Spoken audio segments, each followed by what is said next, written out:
अभी भी एक पेज फंसा हुआ नजर आ रहा है जिसमें वो कह रहे हैं कि आरओ और एआरओ की परीक्षा को लेकर तो साफ नहीं किया गया है, परीक्षा जरूर स्थगित कर दी गई है। पीसीएस की परीक्षा वो कह रहे हैं कि भाई एक दिन में एक शिफ्ट में अगर करने की बात कही जा रही है तो 8 उड़ते उड़ते ये खबर आई है, सुनने में आया है वहां पर स्टूडेंट को कि 8 तारीख को परीक्षा ली जा सकती है और उसके बाद ये कहा जा रहा है कि लिखित में हमें ये सारी चीजें चाहिए। लेकिन ऐसे में अब सवाल ये है उत्तर प्रदेश प्रशासन के सामने कि अगर एक दिन में परीक्षा कराई जाती है पीसीएस की तो कई चुनौतियां भी होंगी प्रशासन के सामने, क्योंकि पिछले हमने पुलिस भर्ती में देखा पेपर लीक का मामला सामने आया। हालांकि कम ही वक्त में सारी चीजें सॉल्व की गई और शांतिपूर्ण परीक्षा दोबारा से हुई थी पुलिस भर्ती की।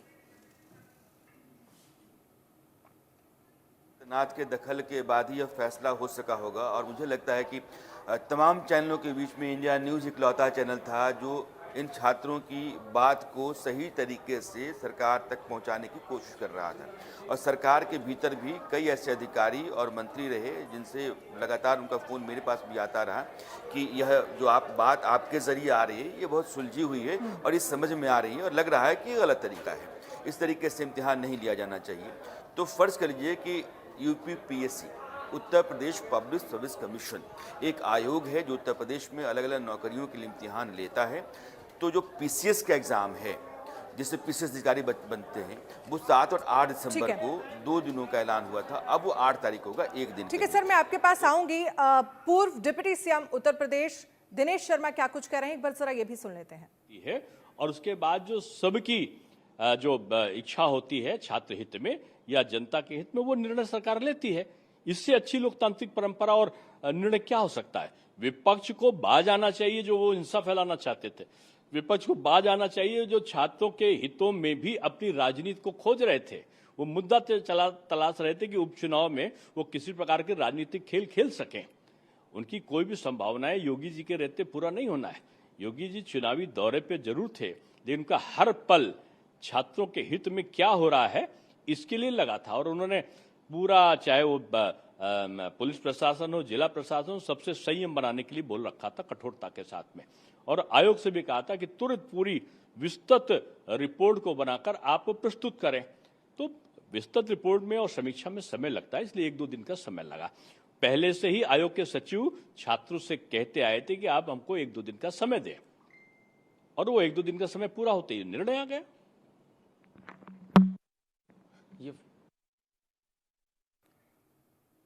ब्रजेश पाठक इस पर हमारे साथ बातचीत करने के लिए फोन लाइन पर जुड़ गए हैं। ब्रजेश पाठक जी, बहुत बहुत स्वागत है आपका। पहला सवाल, जो मांगे छात्रों की तरफ से रखी जा रही थी, जिस पर विपक्ष की तरफ से राजनीति भी की जा रही थी, अब उन मांगों को मान लिया गया है। हालांकि छात्र अभी भी ये कह रहे हैं कि मौखिक तौर पर तो ये कह दिया गया है कि एक ही दिन में और एक ही शिफ्ट में परीक्षा होगी, लेकिन हमें ये रिटन में चाहिए। कैसे देखते हैं आप इसे? हमारी पूरी सरकार छात्रों के साथ है, उनके हितों की अनदेखी बिल्कुल भी नहीं होने पाएगी। आयोग को स्पष्ट कहा गया है कि छात्र हित में निर्णय लें और छात्रों के साथ हमारी पूरी सरकार खड़ी है। जी ब्रजेश जी, आपने सुना होगा उत्तर प्रदेश में किस तरह से इस पूरे मामले को लेकर राजनीति भी हो रही थी। अखिलेश यादव ने भी सवाल खड़े किए थे, लेकिन अब ये कहा जा रहा है कि इतना वक्त क्यों लग गया, क्योंकि पिछले 1 हफ्ते से ये प्रदर्शन चल रहा था और इंडिया न्यूज लगातार छात्रों की मांगों को सरकार के सामने रख रहा था और अब खुद योगी आदित्यनाथ की तरफ से ये कहा गया है कि आरओ और एआरओ की परीक्षा को स्थगित किया गया है, पीसीएस की परीक्षा एक दिन में एक शिफ्ट में होगी। हमारी पूरी सरकार छात्रों के साथ खड़ी है, उनके हितों की अनदेखी बिल्कुल होने नहीं देंगे। जी, लेकिन छात्र कह रहे हैं कि अभी भी उन्हें जल्द से जल्द रिटन और आरओ और एआरओ को लेकर स्थिति साफ करे जल्द से जल्द आयोग। इस पर आप क्या कहेंगे? थोड़ा इंतजार करें, अभी आपको सूचना मिलेगी। चलिए, बहुत बहुत शुक्रिया। धन्यवाद धन्यवाद।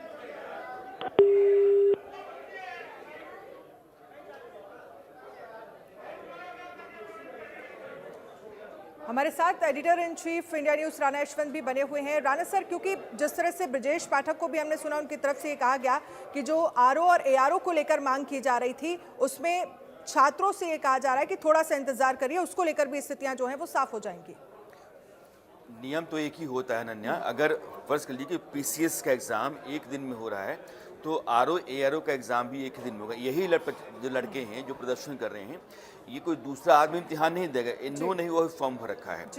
तो पीसीएस का एग्ज़ाम भी इन्हीं को देना है, आरओ एआरओ का एग्ज़ाम भी इन्हीं को देना है। तो आरओ एआरओ आपने कहा कि हम 3 दिन में लेंगे, 3 अलग क्वेश्चन सेट्स होंगे। तो जब आपने पीसीएस के लिए आप तैयार हो गए कि एक दिन में, एक शिफ्ट में एक क्वेश्चन सेट के साथ इम्तिहान लेंगे, तो जाहिर है कि आरओ एआरओ के लिए भी आपको वही नियम अख्तियार करना पड़ेगा, उसमें कोई दूसरा रास्ता है नहीं। तो जाहिर एक फैसला सरकार का जो होता है वो होता है। लेकिन ब्रजेश पाठक अभी जुड़े हुए तो पूछना चाहिए था उनसे कि ये जो पीसीएस के अधिकारी हैं, ये सरकार को जब समझाते हैं कि 2 दिनों में इम्तिहान लेंगे, तो सरकार कैसे कन्विंस हो जाती है? जब आप नॉर्मलाइजेशन का प्रोसेस डालते हैं कि हम तो नॉर्मलाइजेशन के तहत इनको असेस करेंगे, तो आप कैसे तैयार हो जाते हैं? आप कैसे तैयार हो जाते हैं कि भैया ह्यूमैनिटीज़ में कौन सा क्वेश्चन आसान है, कौन सा क्वेश्चन टफ है, ये हम बाद में तय करेंगे। आप परसेंटेज से परसेंटाइल पे कैसे तैयार हो जाते हैं? फ़र्ज़ कर लो कि एक शिफ्ट में 100 लड़के बैठते हैं और एक शिफ्ट में 75 लड़के बैठते हैं, तो जाहिर है कि वहाँ परसेंटाइल का फ़र्क आएगा। तो परसेंटेज के आधार पर जब तय होता है, तो यहाँ तो काबिलियत को आप सीधे दरकिनार कर रहे हैं। तो आप पहले तैयार कैसे हो जाते हैं? सरकारों के भीतर जो लोग बैठे हुए हैं बंद दिमाग के तो हैं नहीं, समझदार लोग हैं। अधिकारी अपना चोर दरवाज़ा बनाने के लिए, अपना भ्रष्टाचार की दुकान चलाने के लिए, अपना सब कुछ बनाने के लिए वो 10 तरह के सुझाव देता है। लेकिन सरकार को समझना चाहिए कि मुझे कौन सा रास्ता अख्तियार करना है, जिसमें पेचीदगियाँ हैं, जिसमें बवाल है, झमेला है, जहाँ काबिलियत कहीं भी दरकिनार हो रही है, उसको मैं कैसे स्वीकार कर सकता हूँ? पहले तो आयोग का जो चेयरमैन है उसको हटा देना चाहिए, सेक्रेटरी को हटाना चाहिए। इस तरह के लोग जो सरकार को सांसद में डालते हैं, जिनको आयोग को चलाने का शऊर नहीं है, इम्तिहान लेने के लिए कहते हैं कि 41 जिलों में तो ले सकते हैं, बाकी 34 जिलों में नहीं ले सकते हैं। हमारे पास साधन संसाधन इतने नहीं हैं कि हम 6 लाख का लेंगे। अरे ये तुम बताओ कि तुम 6 लाख लोगों का इम्तिहान एक दिन में नहीं ले सकते हो। 28 लाख बच्चों का जो बोर्ड का एग्ज़ाम होता है वो एक दिन में होता कि नहीं होता है? एक दिन इंग्लिश है, एक दिन हिंदी है, एक दिन दूसरे पेपर का है। तो ये क्या वो चोरियाँ होती हैं वहाँ? तो 2 स्थितियाँ हैं, या तो आप जो इम्तिहान ले रहे हो एक दिन में वो सब गलत तरीके से ले रहे हो और कहते हो कि साफ़ सुथरा मैं करवाना चाहता हूँ इसलिए 41 जिलों में होगा, तो बाकी 34 जिलों में जो कुछ करवाते हो वो गलत है क्या? और गलत है तो तुम क्यों हो? इतना बड़ा राज्य है, प्रशासन है, साधन है, संसाधन है, सब कुछ होने के बाद आप हाथ खड़ा कैसे कर सकते हैं?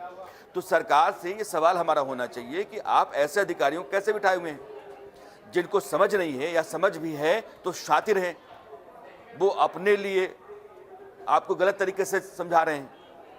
तो यह जो अधिकारियों का जमात है, इस तरह के अधिकारी हैं जो सरकार को मुसीबत में डालते हैं, लड़कों को सड़कों पर उतरने के लिए मजबूर करते हैं, जो काबिलियत को दरकिनार करने की साजिश रचते हैं, ऐसे अधिकारियों को व्यवस्था के भीतर जगह कैसे मिलती है? उस कमीशन के चेयरमैन, सेक्रेटरी से पूछा जाना चाहिए कि आपने किस आधार पर नोटिफिकेशन निकाला कि हम 2 दिन में कराएंगे? आपने सरकार को कैसे कन्विंस किया? तो सरकार ने बाद में समझा, ये ठीक है। मीडिया की, इंडिया न्यूज़, मैं कहता हूं कि इंडिया न्यूज़ की भूमिका वाकई बहुत अच्छी रही है। और जब सभी चैनलों ने चुप्पी साध रखी थी, उस दौरान आप लगातार ग्राउंड से बता रहे थे कि क्या कह रहे हैं। और ये जो कह रहे हैं ये कोई अनहोनी सी बात नहीं है। ये जो कह रहे हैं ये सरासर सही और वाजिब सी बात है, इसको माना जाना चाहिए। इसके पीछे तर्क है। इम्तिहान ऐसे ही होते रहे हैं। इम्तिहान के होते रहने के रास्ते को रोक करके एक नया रास्ता जो बनाया जा रहा है, वो रास्ता कहीं जा ही नहीं रहा है। वो उनके भीतर डर पैदा कर रहा है। एक लड़का आप समझो कि 98 स्कोर करके सिलेक्ट हो जाएगा और एक लड़का 103 स्कोर करके भी बाहर रह जाएगा। ये कहाँ का है? अभी तक आप समझिए कि इस कमीशन ने 2020, 21, 22 में 150 क्वेश्चन जो सेट होते हैं उसमें से 10-12 क्वेश्चन गलत छापता है। ऐसा कमीशन होता है क्या? जब गलत क्वेश्चन आप छापते हैं, आप 10 क्वेश्चन को बाहर कर देते हैं, तो फिर उसके बाद जो टोटल नंबर बचता है उसके आधार पर असेसमेंट होता है। तो जो 10 क्वेश्चंस थे वो आपके चलते लड़कों के ऊपर बोझ बन गए। ऐसा कौन सा कमीशन है जो 150 क्वेश्चन सेट नहीं कर सकता है, सही नहीं कर सकता है? अब तुम 150 सवाल सही नहीं कर सकते हो, तुम्हारा प्रिंटिंग प्रेस नहीं है। यूपीएससी इतना बड़ा संस्थान पूरे हिंदुस्तान के भीतर सिविल सर्विस का एग्जाम करवा लेता है, उसका अपना प्रिंटिंग प्रेस है, उसका पर्चा कहीं लीक नहीं होता है, उसके इम्तिहान में कभी धांधली नहीं होती है, उसके यहाँ कभी भी इस तरह के धरना प्रदर्शन नहीं होते हैं। तुम्हारे यहाँ क्यों होते हैं? यानी कि तुम्हारी पूरी व्यवस्था लचर है, तुम भ्रष्टाचार का अड्डा हो, तुम यूपीएससी के बराबर बनने की कोशिश करते हो, लेकिन तुम यूपीएससी बनना नहीं चाहते। एक मुख्यमंत्री आखिर कितना डंडा चला सकता है? एक मुख्यमंत्री पूरे राज्य में कहां कहां देख सकता है? व्यवस्था को ठीक होना जरूरी है। इसलिए हम लोग बार बार कहते रहे। जब मैंने सुना कि वो बार बार कहते थे कि मुख्यमंत्री योगी आदित्यनाथ जी से हमको भरोसा है, हमको उम्मीद है कि हमारी मांग मानी जाएगी अगर बात उनको ठीक से समझा दी जाए तो, और यही काम हमने किया। हमने उनकी बात को हूबहू सरकार के सामने रखने की कोशिश की, और मैंने कम से कम 20 बार कहा यह बात जो हमारी है ये हमारी नहीं है, इन छात्रों की है, और यह सीधे मुख्यमंत्री के लिए है। मुख्यमंत्री को सुनना चाहिए और फिर अधिकारी से पूछना चाहिए कि अधिकारी लोग आप बताइए कि आपने जो ये नया नियम लागू किया है वो क्यों किया है, जबकि 5,75,000 लोग चाहते ही नहीं हैं। तो लोकतांत्रिक व्यवस्था के भीतर पूरी की पूरी जमात आपके फैसले को मानने को तैयार नहीं है, और फिर भी आप अड़े हुए हैं कि हम इम्तिहान तो 2 दिन में कराएंगे। इसका मतलब यह है कि आप सरकार को गलत ब्रीफ करते हो, सरकार को मुसीबत में डालते हो, सरकार के अगुआ को भी आप तो गलत तरीके से इम्तिहान करवाने के लिए राजी करने की कोशिश करते हो। अब जब विरोध हुआ है और इंडिया न्यूज़ ने चीज़ों को सलीके से, तरतीब से और लॉजिकली रखा है ताकि समझ में आ जाए कि ये क्या कह रहे हैं, और जो व्यवस्था बनाई गई है नई वाली वो कितनी खुरपेची है, तो फिर फैसला मुख्यमंत्री ले लेंगे, ये यकीन था और इन सभी को था जो प्रदर्शन पे थे। इसलिए बार बार हमने एड्रेस सीएम को ही किया कि आप इसमें आइए, आप सुनिए, आप समझिए, आप देखिए, भालिए, और फिर देखिए कि वो जो फैसला है वो गलत है कि नहीं है, और यह जो मांग है ये सही है कि नहीं है। और आखिरकार मुख्यमंत्री को लगा कि नहीं, यह मांग सही है और लड़कों को एक दिन में एक शिफ्ट में इम्तिहान देना चाहिए। उत्तर प्रदेश बहुत बड़ा राज्य है और उसके पास इतनी क्षमता है कि 6 लाख लड़कों का इम्तिहान वो एक दिन में करवा ले। 11 लाख लड़के बैठेंगे RO में, 10,75,000, 5,75,000 जो हैं वो इसमें हैं, तो कुल मिला के 16-17 लाख हैं। हालांकि 2 दिन में है ये। बोर्ड का एग्ज़ाम 28 लाख का होता है, इससे बड़े बड़े एग्ज़ाम्स होते हैं। हमको अपनी व्यवस्था को ज़्यादा चुस्त दुरुस्त मजबूत सक्षम बनाना चाहिए, क्योंकि आपके यहाँ 220 सीटें हैं। आप समझिए ये भी कि 220 सीटों के लिए 6 लाख लोग बैठ रहे हैं। नौकरी कितनी बड़ी चुनौती है इस देश में, उसका अंदाज़ा लगाइए। 220 सीट के लिए 6 लाख लड़के बैठने जा रहे हैं, और उनके साथ आप आखिर में 5 नवंबर को एक फैसला कर देते हैं कि हम तो तुम्हारा 2 दिन में इम्तिहान लेंगे, 2 अलग अलग क्वेश्चन सेट्स होंगे, नॉर्मलाइजेशन का प्रोसेस होगा और हम परसेंटाइल पर रिजल्ट देंगे। चारों के चारों गलत रास्ते, चारों के चारों ऑप्शन आपने गलत डाले। कैसे कोई लड़का मान लेगा? उसको पता है कि इम्तिहान की तैयारी मैं कर रहा हूँ, लेकिन तैयारी करने के बाद मेरा सिलेक्शन होगा नहीं होगा कोई गारंटी नहीं है। 150 में से 130 क्वेश्चन भी सही करने के बाद मैं छट सकता हूँ, यह डर बना रहेगा, तो मेंस की तैयारी क्या करेगा? आदमी आता है, देखता है कि हाँ मैंने 80% क्वेश्चन सही किए, चलो मेंस की तैयारी करते हैं।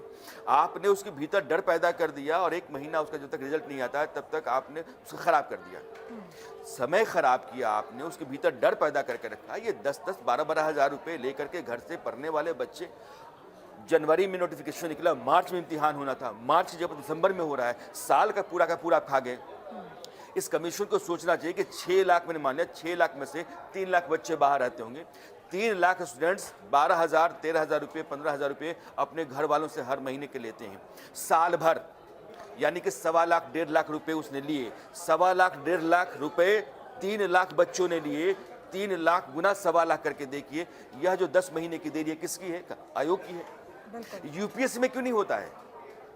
उसका नोटिफिकेशन निकलता है, उसकी तारीख होती है, उसका रिजल्ट की तारीख होती है, इंटरव्यू की तारीख होती है, अपॉइंटमेंट की तारीख होती है, सब चलता है इसी देश में, और वो पूरे देश में कराता है। इसका मतलब ये है कि ये जो संस्थाएं हैं ये लचर हैं, ये कमज़ोर हैं, ये गलत हाथों में हैं। इसके भीतर जो अधिकारी बैठे हुए हैं, इनके जो मुखिया बने बैठे हैं, ये सब अयोग्य लोग हैं। ये संस्थान को मजबूत सक्षम करने की मंशा रखते ही नहीं हैं।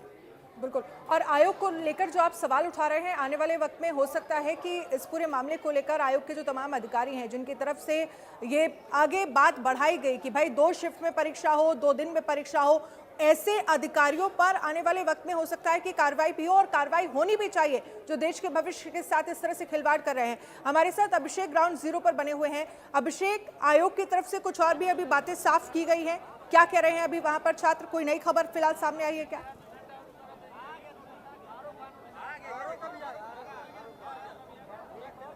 देखिए, ये छात्र यहाँ मौजूद हैं और नोटिफिकेशंस आ रहे हैं। हम आपको भी बताते हैं, क्या आरओ का नोटिफिकेशन आया है? आरओ का नोटिफिकेशन अभी जारी किया माननीय आयोग ने। उसमें लिखा कि एतद द्वारा सूचित किया जाता है कि समीक्षाधिकारी, सहायक समीक्षाधिकारी आदि परीक्षा 2023 के संबंध में अभ्यर्थियों की संख्या 10,76,000 संख्या है, जिसके दृष्टिगत चयन प्रक्रिया को पारदर्शी, गुणधर्मिता एवं सुचितापूर्ण ढंग से संपन्न कराए जाने के उद्देश्य से सारे तथ्यों का समेकित अनुसंधान एवं विश्लेषण करने हेतु आयोग द्वारा समिति का गठन किया गया है, जो सभी पहलुओं पर विचार कर यथाशीघ्र अपनी रिपोर्ट प्रस्तुत करेगी। ये माननीय आयोग ने बात हो गई जो जिसके लिए हम यहाँ पे खड़े थे, जिस काम के लिए हम खड़े, समिति की बात हो रही है। समिति की बात हमें नहीं चाहिए। हमारा सिर्फ और सिर्फ एक ही मांग है।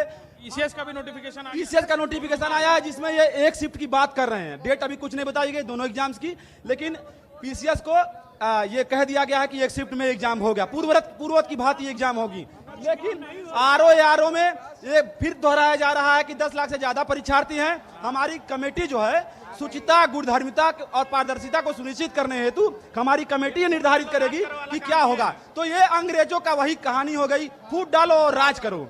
ये अभ्यर्थियों को बांटने की साजिश है। लेकिन मैं सभी अभ्यर्थियों की ओर से बात कहना चाहूंगा कि हमारी मांग समेकित थी, संयुक्त थी और एक ही पक्ष पे थी कि PCS RO 1 shift 1 exam, no normalisation. और हम अभी भी उस बात पे अड़े हुए हैं। हमें किसी प्रकार का आश्वासन नहीं चाहिए, हमें सिर्फ और सिर्फ नोटिफिकेशन चाहिए। और नोटिफिकेशन में आयोग या हमें यह बता दे कि एक शिफ्ट में दोनों एग्जाम होगा और डेट भी हमको बताए, तभी हम माननीय आयोग से एक ही, जिस तरह पीसीएस को 1 शिफ्ट 1 डे कर दिया गया पुनः की भांति, उसी तरह समीक्षाधिकारी, सहायक समीक्षाधिकारी को भी एक दिन में बिना नॉर्मलाइजेशन के पूर्व की भांति कराए जाने की प्रक्रिया सुचारू रूप से जारी रखी जाए। जी धन्यवाद।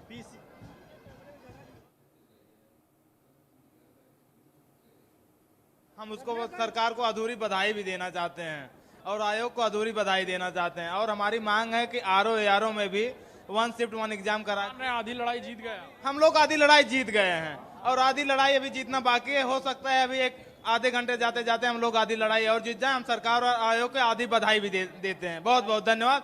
आप लोग कंटिन्यू हम लोगों को मदद किए, सहायता किए। सुबह आप वीडियो बनाए जिससे जो छात्रों में एक आक्रोश आया और हमारी इतना फिर से छात्रों की इतनी भीड़ आई हमारे साथ और हम लोग ने अर्ध विजय पाई है, अभी पूरी विजय पाना बाकी है। बहुत बहुत धन्यवाद इंडिया न्यूज और अभिषेक जी आपका भी।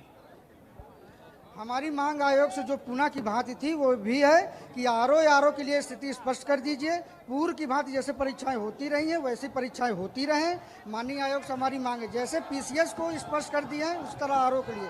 बहुत सारे छात्र आरओ के लिए यहाँ लड़ाई लड़ रहे हैं और मैं एक आरओ का प्रतिभागी रहा हूँ। पिछली बार मेंस भी दिया, लेकिन मैं दुर्भाग्यपूर्ण रहा कि मेरा चयन नहीं हो पाया। इस बार अगर आयोग ये नॉर्मलाइजेशन लागू करता है कि बहुत सारे छात्रों का हित मारा जाएगा। हमारी मांग है कि पीसीएस की भांति इस बार भी आयोग में आरओ के लिए भी सूचितापूर्ण तरीके से पुनः की भांति नियम लागू किया जाए। आपकी लड़ाई शुरू हुई थी तो ये लड़ाई असंभव दिख रही थी, अब एक एक पायदान ये हमारे संगठन की, हमारे संयुक्त शक्ति की जीत है। सभी छात्रों ने जो जिजीविसा दिखाई है, जो जीवटता दिखाई है, इतने बड़े, हमें आज सुबह कुचलने का भी हमारे आंदोलन को प्रयास किया गया। आज सुबह हमारे भाई जब संख्या कम हो गई थी तो उस समय पुलिस द्वारा बल का प्रयोग किया गया। हमारी बहनों के ऊपर जो यहाँ पर आंदोलन में थी, बिना महिला पुलिस के उनके साथ भी बल प्रयोग किया गया। और मैं ये शुक्रगुजार हूं कि अगर इन्होंने नहीं किया होता तो हमारे भाई फिर उसी ऊर्जा के साथ आंदोलनकृत नहीं हुए होते। और इसी आंदोलन का परिणाम है कि आयोग हमारे सामने झुकने पे आधा ही झुका है, लेकिन झुका जरूर है। लेकिन हम ये चाहते हैं और हमारी मांग है कि हमारी पूरी मांग पूरी हो और सबको न्याय मिले, सबको विजय मिले, तभी समान। हमारे जितने साथियों को डिटेन किए हैं उनको भी छोड़ें, क्योंकि वो कोई अपराधी नहीं थे। वो सिर्फ अपनी जायज मांग ही मांग रहे थे, चाहे वो आशुतोष भाई हो चाहे राजन भाई हो, सबको छोड़ें, ठीक है।